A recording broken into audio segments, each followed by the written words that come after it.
దేవుని పరిశుద్ధ నామనికి స్తోత్రాలు. మీ అందరికీ నా వందనాలు. ఫేస్బుక్ లైవ్ ప్రోగ్రాంకి మీరంతా సిద్ధంగా ఉన్నారని నమ్ముచున్నాను. సౌండ్ వినిపిస్తుందా? ఒకసారి చెక్ చేయండి. సౌండ్ వినిపిస్తుందా? వాల్యూమ్ ఎలా ఉంది?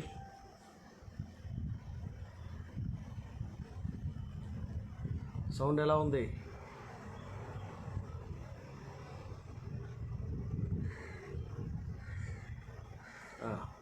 రైట్. వాక్యాన్ని ధ్యానం చేద్దాం. పరిశుద్ధ గ్రంథంలోంచి సమూయేలు రాసిన 2వ గ్రంథం 15వ అధ్యాయము 19 నుంచి 21 వరకు చదువుదాం. సమూయేలు రాసిన 2వ గ్రంథం 15వ అధ్యాయము 19 నుంచి 21 వరకు చదువుదాం. రాజు గిత్తీయుడగు ఇత్తయిని కనుగొని, నీవు నివాస స్థలమును కోరు పరదేశివై ఉన్నావు, నీవెందుకు మాతో కూడా వచ్చున్నావు? నీవు తిరిగిపోయి రాజున్న స్థలమున ఉండుము. నిన్ననే వచ్చిన నీకు ఎక్కడికి పోదుమో తెలియక ఉన్న మాతో కూడా ఈ తిరుగులాట ఎందుకు?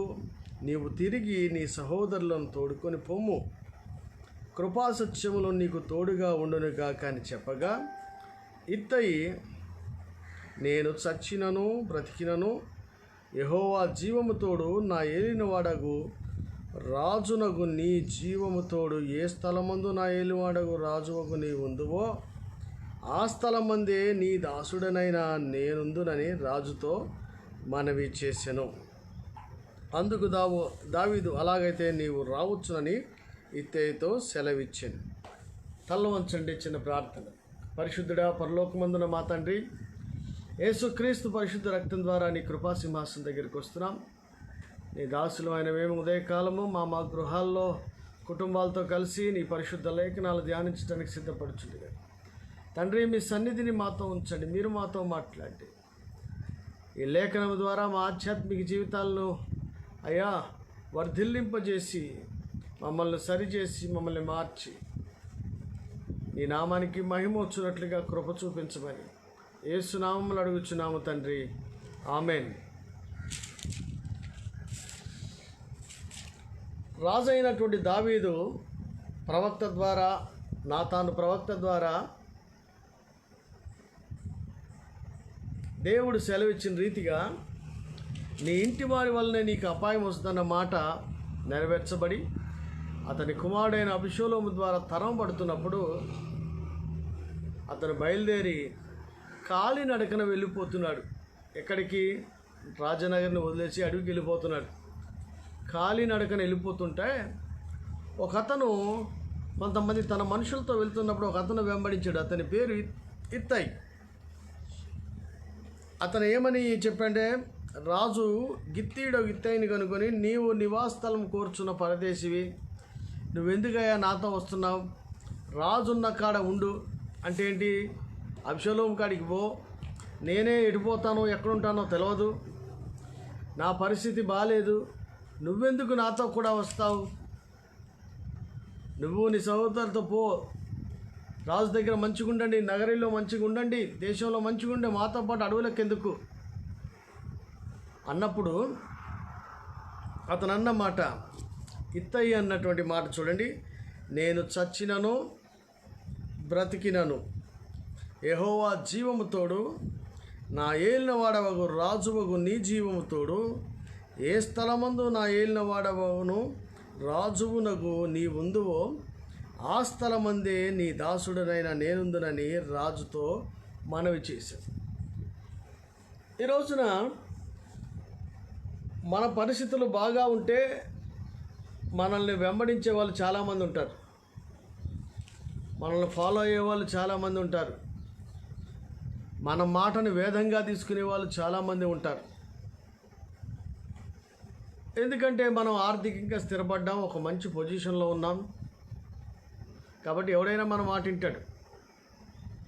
కానీ చదివిన లేఖన భాగంలో రాజు సింహాసనాన్ని రాజనగరిని వదిలిపెట్టి తనకు అపాయం వస్తే బయలుదేరి కాలినడకన, గుర్రాలు రథాలు కూడా వెళ్ళి కాలినడకన బయలుదేరి పారిపోతుంటే, పారిపోయేవాడిని ఒకడు వెంబడిస్తుంటే రాజు అంటాడు, నా దగ్గర ఏముందయ్యా, నేను ఎటు పోవాలో తెలీదు, ఎక్కడ ఉంటానో తెలీదు, నువ్వు మంచిగా రాజనగర్లో ఉండు, నీ సహోదరులతో ఉండు, నువ్వెందుకు వస్తున్నావు అని అంటే ఆయన ఏమన్నాడు?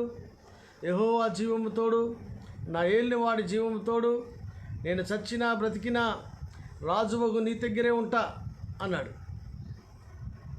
ఈ రోజున దేవుని చేత అభిషేకించబడిన వాడి వెంబడించే వాళ్ళు ఎంతమంది? ఒకవేళ వెంబడిస్తే ఉన్నతమైన స్థితిలో, సమృద్ధి కలిగిన పరిస్థితుల్లో వెంబడించే వాళ్ళు ఉంటారు. కానీ ఇలా కష్టాలు వచ్చి ఉన్న సింహాసనము రాజనగరి వదిలిపెట్టి అడవులకు పారిపోతుంటే వెంబడించేవారు ఎవరు?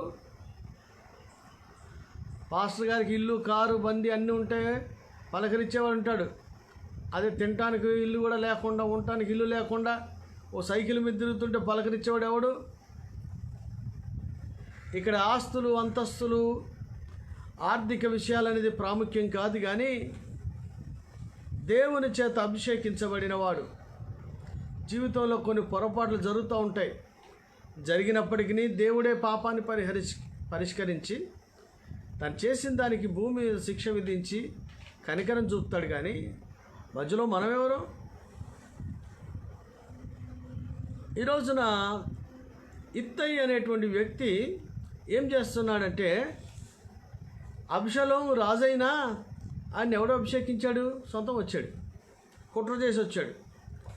ఆ రాజు దగ్గర ఉండడం కన్నా యెహోవా చేత అభిషేకించబడిన వాడి దగ్గర వెంబడించటం శ్రేష్టమని, ప్రాముఖ్యమని, క్షేమమని, అదే దేవునికి ఇష్టమైనదని ఈ ఇత్తయి గ్రహించి, నువ్వు రాజు దగ్గర పోయా అంటే, రాజు దగ్గర ఎందుకే, యెహోవా జీవంతో నీ దగ్గర వస్తాను, నా ఏలినవాడు నువ్వే, నా రాజువు నీవే, నేను బ్రతికినా సచ్చినా నీతోనే అంటున్నాడు.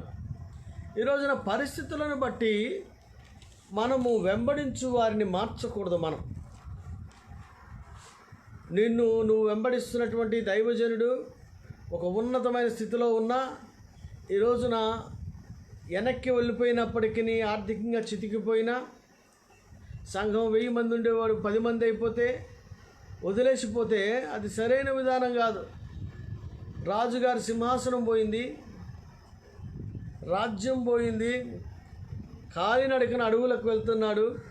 కానీ ఆయన అన్న మాటలు చూస్తే, నేను చచ్చినా బ్రతికినా యెహోవా జీవంతోడు, నువ్వే స్థలమందు ఉంటే నేను అక్కడే ఉంటా, నువ్వు అడవిలో పోతే నేను అడవిలో ఉంటా, రాజనగరికి వస్తే రాజనగరికి వస్తా.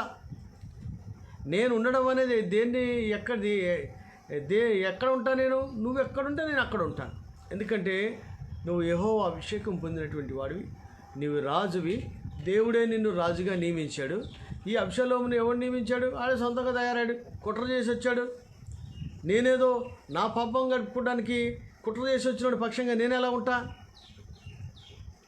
అని చెప్పి, నేను సచ్చినా బ్రతికినా నీ అంటే ఉంటా అన్నాడు. ఈ రోజున అనేక సంఘాలను, క్రైస్తవ సమాజాలను మనం చూస్తుంటాం. మనం వెంబడిస్తున్నటువంటి వాడు ఎవరై ఉన్నారు? అతనికి సంఘం ఉండొచ్చు, బలగం ఉండవచ్చు, ఉద్యోగస్తులు అందరూ అక్కడే ఉండొచ్చు. కానీ అతన్ని దేవుడు పంపలేదే. సంఘాన్ని చీల్చి ఇంకో సంఘం పెడితే వాడి దగ్గరికి మనం ఎట్లా వెళ్తాం? అబ్షలోము రాజు ఎట్లా అయిందండి? మోసం చేసి రాజు అయితే ఆ రాజు పక్షంగా చేరిన వాళ్ళు మస్తు మంది ఉన్నారు. దావీదంతా, నువ్వు పోయి ఆయన దగ్గర ఉండు, నా కాడ ఏముంది, నేను అడవిలో పాలవుతున్నా, కాలినడకని తిరుగుతున్నా, నా కాడ ఏమీ లేదంటే, లేదు యెహోవా జీవం తోడు, నా ఏలిన వాడు ఒక రాజు ఒక రాజు ఎక్కడిదయ్యా? సింహాసనం లేదు, రాజ్యం లేదు, మరి రాజుని సంబోధిస్తున్నాడు కదా. అంటే సింహాసనం ఉన్న, రాజనగరి ఉన్న, సింహాసనం పోయినా, రాజనగరి వదిలేసిన, రాజుగా ఉండుటకు అభిషేకించిన వాడు యెహోవా అని గ్రహించి, యెహోవా చేత అభిషేకించబడిన వాడిని గ్రహించి, సింహాసనం మీద ఉన్న ఏలినవాడ రాజు అన్నాడు. కాలినడకన అడవిలోకి పోతున్నా ఏలినవాడ రాజంటూ నువ్వెక్కడుంటే అక్కడే ఉంటున్నా అన్నాడు. నీ జీవము నా జీవం, యెహోవా జీవంతోడు బ్రతికినా సచ్చినా నీ పక్షంగానే అంటున్నాడు. ఈ రోజున ఎంతమంది దేవుని చేత అభిషేకించబడిన దైవజనుడి పక్షంగా ఉంటున్నారు? అయ్యా, కుట్రలు చేసి సంఘాలు, మన సంఘంలో లేకపోయినా మస్తుట్లో ఉంది కదా, చాలామంది చూస్తున్నాం కదా, ఎవడో పుల్లబెట్టి సంఘాన్ని సీల్ చేసి ఇంకో సంఘం పెట్టేసి కష్టపడి సంపాదించిన ఆత్మలన్నింటినీ దైవజనుడికి కాకుండా గుంజుకుపోతుంటే ఆ దోచుకొని వెళ్ళిపోయిన పక్షంగా నిలబడ్డ వాళ్ళు మీరు ఎవరి పక్షంగా ఉన్నారు? దేవుని మహాకృపలో మనకు ఆ దుస్థితి లేదు, కానీ సమాజంలో మనం చాలా వింటున్నాం కదా, కుట్ర చేసి రాజైనోడు పక్షంగా ఉండడానికి చాలామంది వెళ్ళిపోతున్నారు పబ్బం గడుపుకోవడానికి. అదే అభిషేకించబడిన వాడు అడవుల పాల వెళ్తుంటే కూడా వాడిని వెంబడించేవారు ఒక్కరూ లేరు. కానీ ఇత్తయి ఏమన్నాడంటే, ఈ నా ఏలిన వాడవగు రాజువగు నీవన్నాడు. ఏడుందండి రాజ్యం? ఏడుంది? సింహాసనం ఎక్కడ ఉంది? ప్రాణాలు అరిచేతిలో పెట్టుకొని పారిపోతున్న వాడిని మీరు చూడండి, అక్కడ చాలా చక్కగా ఉంటుంది.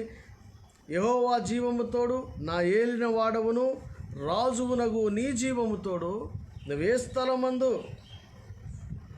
నా ఏలిన వాడవు రాజు నీ ముందువో ఆ స్థలమందే నీ దాసుడునైనా నేనుందును అంటున్నాడు. అంటే సింహాసనానికి రాజ్యానికి లింకు పెట్టి రాజు అని ఏలినవాడు అని అనట్లే. దేవుడు అభిషేకించిన వాడు సింహాసనం మీద లేకపోయినా అడవిలో ఉన్న అభిషేకించినోడే. నువ్వెక్కడుంటే అక్కడ ఉంటా అన్నారు. ప్రియమైన దేవుని బిడ్డలారా, మీరు మీ దైవజనుడిని దేవుని చేత అభిషేకించబడిన వాడిని ప్రస్తుతం వెంబడిస్తున్నారా? వెంబడిస్తున్నప్పుడు ఇది మంచి పరిస్థితిలో మంచి పొజిషన్లో ఉన్నాడని వెంబడిస్తున్నావా? రాజనగరంలో సింహాసనం మీద ఉన్న వెంబడిస్తున్నావా? లేకపోతే అడవుల పాలే కాలినడకన వెళ్తే వెంబడిస్తావా, వదిలేస్తావా? ఆనాడు ఎవడు గుర్తొస్తుంది మరి, చెప్పాలన్నా వద్దో తెలుసలే. తెలుగుదేశం పార్టీ ఎవడిది? ఎన్టీఆర్ది. చంద్రబాబు ఆయన నుంచి వచ్చిండే, అందరూ వదిలేసి వచ్చారుగా. ఈ ముసలాయన వెనకాల ఉంటే మాకేమవుతుంది?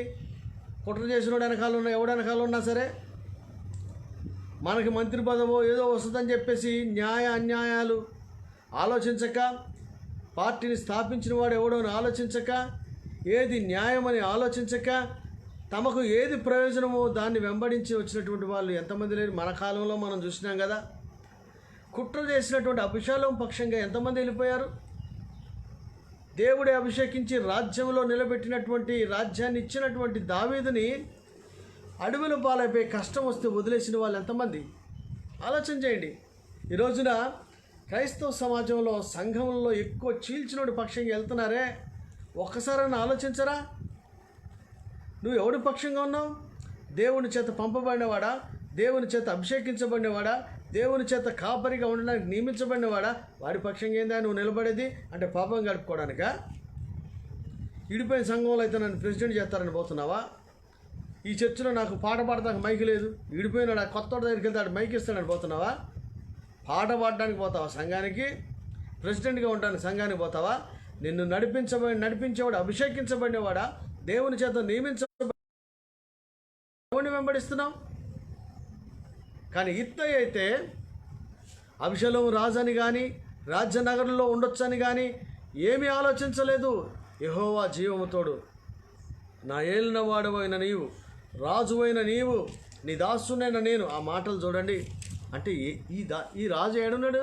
చెప్పులు చెప్పులు నడుస్తున్నాడు అడవుల్లో. సింహాసనం లేదు, ఏం లేదు, రాజు అంటున్నాడు. ఎందుకంటే సింహాసనం ఉన్నా, చెప్పులు వేసుకోకపోయినా, అడవిలో తిరుగుతున్నా యెహోవా చేత రాజుగా నియమించబడినవాడు దావీదు. ఆ విషయాన్ని గ్రహించినవాడు ఇత్తయి. కనుక ఈ అబ్షలోమును ఎవడు నియమించాడు? కుట్ర చేత వచ్చినోడు. వీడెప్పటికి కూడా రాజుగా నువ్వు అనుకుంటావేమో దేవుడు అనొచ్చు. కనుక అభిషేకించబడిన వాడిని వెంబడించడానికి సిద్ధపడ్డాడు. బ్రతికినను చచ్చినను. చూడండి ఆ మాట 15:21 నేను చచ్చినను బ్రతికినను.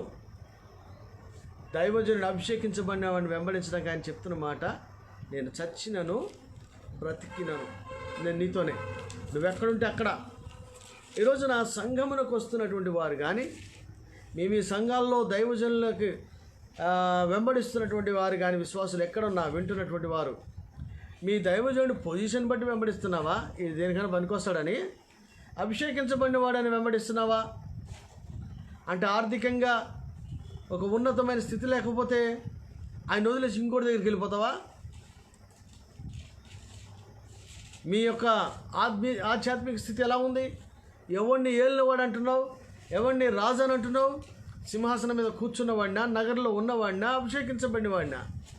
ఇత్తయి ఎవరిని అంటున్నాడంటే, అడవుల పాల వెళ్ళిపోతున్నా సరే అభిషేకించబడినవాడు కనుక ఆయనే నా రాజు, నీవేనా రాజువి, నీవేనా ఏలినవాడివి, నేను నీ దాసుని చెప్తున్నాడు. అంటే ఆర్థిక స్థితిగతులను బట్టి కాదు, పదవులను బట్టి కాదు, సింహాసనాన్ని బట్టి కాదు, నగరంలో ఉండడాన్ని బట్టి కాదు, కానీ దేవుడు అభిషేకించిన అభిషేకాన్ని బట్టి అడవిలో ఉన్న నా ఏలినవాడు నువ్వే, నా రాజు నువ్వే అని పలికిన ఇత్తయిని ఈ ఉదయకాలం మనం జ్ఞాపకం చేసుకుంటున్నాం. మన ఆధ్యాత్మిక స్థితి ఎలా ఉంది? ఎవరిని వెంబడిస్తూ ఉన్నాం? ఎవరిని వెంబడిస్తున్నాం? ఎవరిని వెంబడిస్తున్నాం? పాస్టర్ గారు దేనికైనా పనికొత్తాడని వస్తున్నావా సంఘానికి? పాస్టర్ గారికి నువ్వే సాయపడేలా ఉంటే పెత్తనాలు చేసి ఆడిద్దామని చూస్తున్నావా సంఘంలో? దేనికండి మీరు వెంబడించేది? దేనికి? నాకు తెలిసిన మా ఊర్లోనే ఒకడు ఉన్నాడు, ₹1,00,000 వేసాడు చర్చిలో. ఆడి పేరు చదవలేదంట, చర్చి మార్చేసాడు. పోతే పోలా 1,00,000 పట్టుకొని పోయాడు. మళ్ళా దేనికోసం వస్తున్నావు చర్చికి? నువ్వు వేసే సొమ్ము కల్లా డబ్బులు కొట్టాలని వస్తున్నావా చర్చికి? నువ్వు ఆడు అభిషేకించబడిన వాడని దైవజనుడిని వెంబడిస్తే నీ ₹1,00,000 ఏముందా? పేరు చదువుతున్నా ఏముంది? యెహోవా నియమించిన వాడని అభిషేకించబడిన వాడు దాన్ని బట్టి వెంబడించాలి కదా. ప్రియమైన దేవుని బిడ్డలారా, మీరు వెంబడిస్తున్నటువంటి దైవజనుడు ఎవరు? రెండవ మాట, ఆ దైవజనుడిని సింహాసనం మీద నగరంలో ఉంటేనే వెంబడిస్తావా? అడవుల పాలైన వెంబడిస్తావా? ఏమి ఉన్నతమైన స్థితిలో వెంబడిస్తావా? లేని స్థితిలో కూడా వెంబడిస్తావా? నువ్వు పరిశీలన చేసుకోవాలని ప్రభు పేట మనవి చేస్తా ఉన్నాను. ఈ ఉదయకాలము అలా వెంబడించినటువంటి ఇత్తయి నిస్వార్థంగా దేవుని చేత అభిషేకించబడినవాడని అతను వెంబడిస్తున్నప్పుడు రాజు అంటాడు కదా, నువ్వెందుకు అడవుల పాలి, నేను ఏడుంటానో ఎక్కడుంటామో తెలియదు, చక్కని సహోదరులతో పో, రాజు దగ్గర ఉండంటే సస్యమిరా అన్నాడు. రాజును వెంబడించడానికి వచ్చాడు. ఇలాగ నమ్మకంగా వెంబడించిన అతని గురించి ఏమి రాసిపడిందండి అక్కడ? మళ్ళా ఒకసారి చదువుతావు, 19వ వచనం చదివితే, రాజు గిత్తీయుడగు ఇత్తయిని కనుగొని, నీవు నివాస స్థలము కోరు పరదేశివై ఉన్నావు. ఈయనేమన్నావు? యుద్ధవీరుడా, సూర్యుడా, ఏదో బతకడానికి ఒక పరదేశిలాగా ఉన్నటువంటి ఆయన. ఈ పరదేశి ఏదో మామూలు వ్యక్తి, రాజు ఏలినవాడు అని పారిపోతున్నవాడిని, సింహాసనం వదిలేసి వెళ్ళిపోతున్నవాడిని, నీవే నా ఏలినవాడు రాజు అని పలికి వెంబడించినందుకు,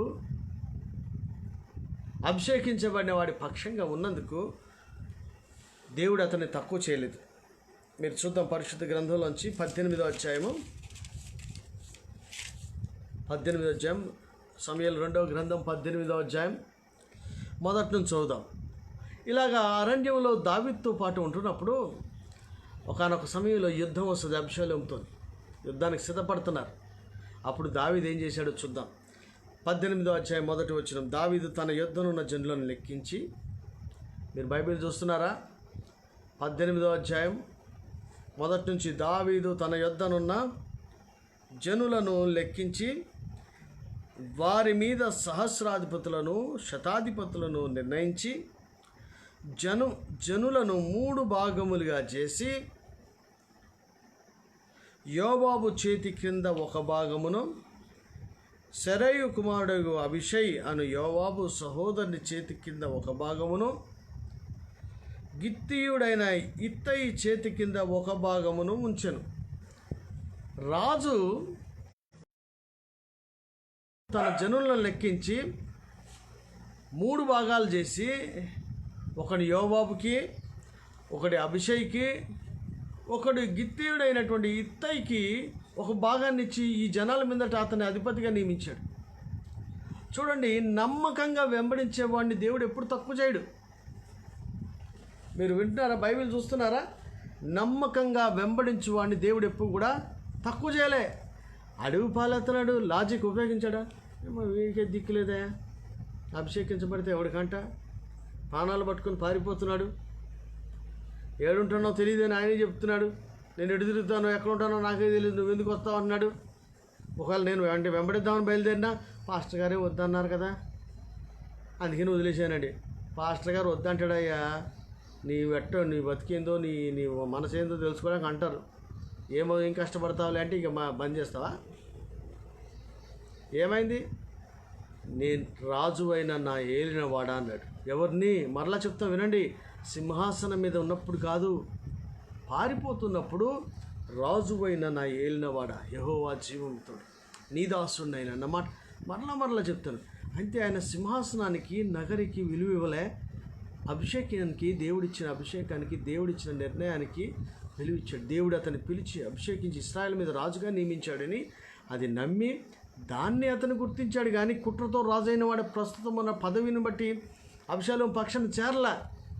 అలాగా నిస్వార్థంగా అభిషేకించబడిన వాడిని వెంబడించినటువంటి ఇత్తయిని ఒక దినాన దావీదు ఎలా చేశాడంటే తన దగ్గర ఉన్నవారిని 3 భాగాలు చేసి ఒక భాగం మీద అధికారిగా నియమించాడు. ప్రియమైన దేవుని బిడ్డలారా, మీరు ఎక్కడున్నా సరే అభిషేకించబడిన వాడిని ప్రతికూల సమయంలో కూడా వెంబడించడానికి తీర్మానం చేసి మీరు వెంబడించగలిగితే ఒక దినాన్ని దేవుడు నేను హెచ్చిస్తాడు. నువ్వు పరదేశిగా బతకడానికి ఉండడానికి వచ్చావండి. 15:19 చూస్తే ఏదో బతకడానికి ఇంత వస్తే అట్లా ఉన్నటువంటి నిన్ను తీసుకెళ్ళి నమ్మకంగా నిజంగా అభిషేకించబడినవాడు, నిజముగా రాజుగా నియమించబడినవాడు ప్రతికూల పరిస్థితుల్లో ఉన్నాడని చెప్పి వదిలేయకుండా నువ్వేడుంటే ఆడే, నువ్వు నీతోనే నా బ్రతికిన సచ్చిన నిన్నే వెంబడిస్తా అని చెప్పి బయలుదేరి వచ్చాడే, అతని దేవుడు వదిలేయలే. దేవుడు అన్యాయస్తుడు కాదు. ఈ రోజున దైవజనుడిని అభిషేకించబడిన వాడిని, దేవుని చేత నియమించబడిన వాడిని ప్రతికూల సమయంలో కూడా నువ్వు వెంబడించడానికి తీర్మానం చేస్తే దేవుడు నిన్ను అలా వదిలేడు. నీ ఉన్న స్థితిలో నిన్ను బ్రతకనివ్వడు, నిన్ను ఆశీర్వదించి నిన్ను హెచ్చిస్తాడని ప్రభు పేట మనవి చేస్తున్నాను.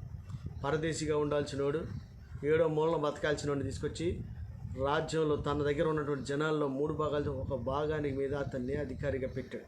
మళ్ళా చదవండి మీరు, చూడండి 18వ అధ్యాయం 2వ వచనంలో, జనములను 3 భాగములు చేసి యోవాబు చేతి క్రింద ఒక భాగం, అభిషేక్ చేతి క్రింద ఒక భాగము, ఇత్తయి చేతి క్రింద ఒక భాగం ఉంచాను. చూడండి ఎంతమందిని అతని చేతి కింద పెట్టాడు. ఇతను ఒక అధికారిని చేశాడు. కనుక దేవుని బిడ్డలారా, నమ్మకంగా ప్రస్తుత పరిస్థితులను బట్టి కాక దేవుడు నియమించిన అభిషేకించిన వ్యక్తిని, దాసుని, రాజుని, దైవజనుని మనం ప్రతికూల పరిస్థితుల్లో కూడా వెంబడించడం మానకపోతే దేవుడు అన్యాయస్తుడు కాదు. దేవుడు ఖచ్చితంగా నిన్ను ఆశీర్వదిస్తాడు, నిన్ను అధికారినిగా చేస్తాడు, నిన్ను ఒక ఉన్నతమైన స్థానంలో ఉంచుతాడు. కనుక ఈ లేఖనంలోంచి మనం నేర్చుకోవాల్సిన ఉపదేశం ఏంటంటే, రాజసింహాసనం మీద రాజనగర్లో ఉంటే వెంబడించడం ఎవడన్నా చేస్తాడు. అది ఎవడన్నా చేస్తాడండి. పాస్టర్ గారికి మంచి పొజిషన్, కారు, బంగళా, పెద్ద సంఘం ఉంటే మా పాస్టర్ గారు అని ఎవడన్నా చెప్పుకుంటాడు. పాస్టర్ గారికి ఏమీ లేదు, తింటానికి కూడా లేదు, అడవిలో పారిపోతున్నాడు కాలినడకన. ప్రతికూల సమయంలో దైవజనుడికి వస్తే నువ్వేం చేస్తావు? మా పాస్టర్ గారిని చెప్పుకోవడానికి సిగ్గుపడుతున్నావా? లేకపోతే ఆయన వెంబడించడానికి సిగ్గుపడుతున్నావా? ఇలాంటి పరిస్థితి ఉంటే మనం మారు మనసు పొందాలి. అక్కడ సింహాసనం మీద ఉన్నాడు అభిషేకించబడినవాడు కాదు, కుట్ర చేసి వచ్చినటువంటి వాడు. ఇక్కడ అడవులు పాలవుతున్నాడు వాడు, తప్పు చేసినోడు కాదు. దేవుని శిక్షనే నన్ను ప్రేమించి శిక్షిస్తున్నాడని శిక్షను స్వీకరించి దేవుని చిత్తానికి తను తాను లోపరుచుకున్నటువంటి వాడు, అభిషేకించబడినటువంటి వాడు. వాడిని ఇత్తేమనంటే, యెహోవా జీవముతోడు నేను బ్రతికిన చచ్చిన నా రాజువగు, నా ఏలినవాడవగు. ఎవరండి ఏలినవాడు? ఎవరండి రాజు? పారిపోతున్నవాడా?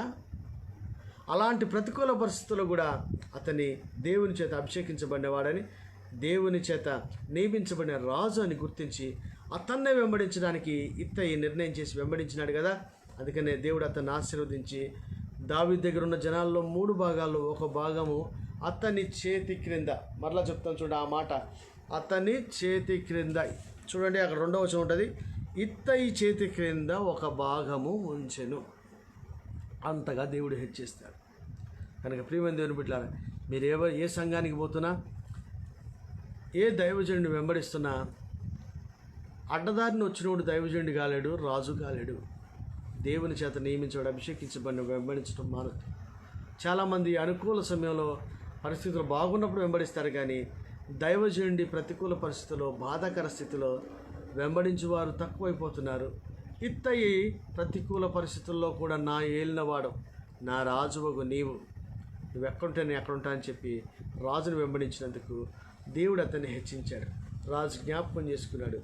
3 భాగాల్లో ఒక భాగం అతన్ని చేతి కింద పెట్టి అతన్ని అధికారిగా ఉంచాడు. పరదేశిగా ఉండొచ్చినోడిని తన సైన్యమును, తన జనాభాలో ఒక భాగం మీద తన అధికారిగా నియమించాడు.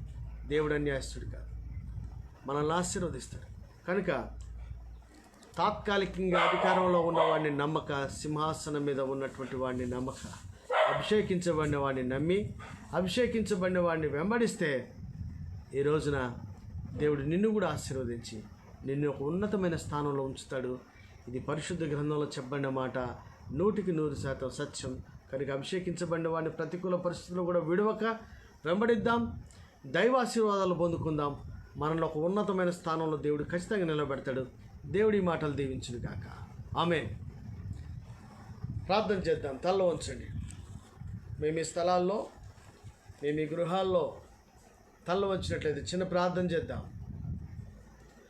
పరిశుద్ధుడా, పరలోకమందున మా తండ్రి యేసుక్రీస్తు పరిశుద్ధ రక్తం ద్వారా నీ కృపాసింహాసనం దగ్గరికి వస్తున్నాం. నీ దాసులమైన మేము ఉదయకాలం నీ లేఖనాలు ధ్యానించడానికి సిద్ధపడుచుండగా విత్తబడిన వాక్యం అందరి హృదయాల్లో ఫలింపజేయమని ప్రార్థన చేస్తున్నాం. అయ్యా, మీరు అభిషేకించబడిన వాడిని ప్రతికూల సమయంలో కూడా వెంబడించి మంచి మనసు మా అందరికీ దయచేయి. ఉన్నత స్థితిలో ఎవరైనా వెంబడిస్తారు, కానీ ప్రతికూల సమయంలో కూడా వెంబడిస్తే నువ్వు ఖచ్చితంగా ఆశీర్వదించి ఒక దినాన ఉన్నతమైన స్థానాన్ని వెంబడించిన వారికి ఇస్తావని ఇత్తయి జీవితం ద్వారా మాకు తెలియజేసినందుకు వందనాలు. ఈ లైవ్లో వాక్యాన్ని వీక్షిస్తున్న బిడ్డలందరూ కూడా అభిషేకించబడిన వారిని ఎట్టి పరిస్థితుల్లో కూడా విడిచిపెట్టక వెంబడించి ఆశీర్వదించబడి ఒక ఉన్నతమైన స్థానంలో ఉండునట్లుగా ఒక మంచి నిర్ణయం చేసి, అయా వారు వారి కుటుంబం దీవించబడినట్టుగా కృప చూపించమని, అలా నిర్ణయం చేసిన బిడ్డలను ఆశీర్వదించండి, వారి కుటుంబాలు దీవించండి. యేసు నామములో అడుగుచున్నాం తండ్రి. ఆమేన్. ఆమేన్. అందరికీ వందనాలు. Praise the lord.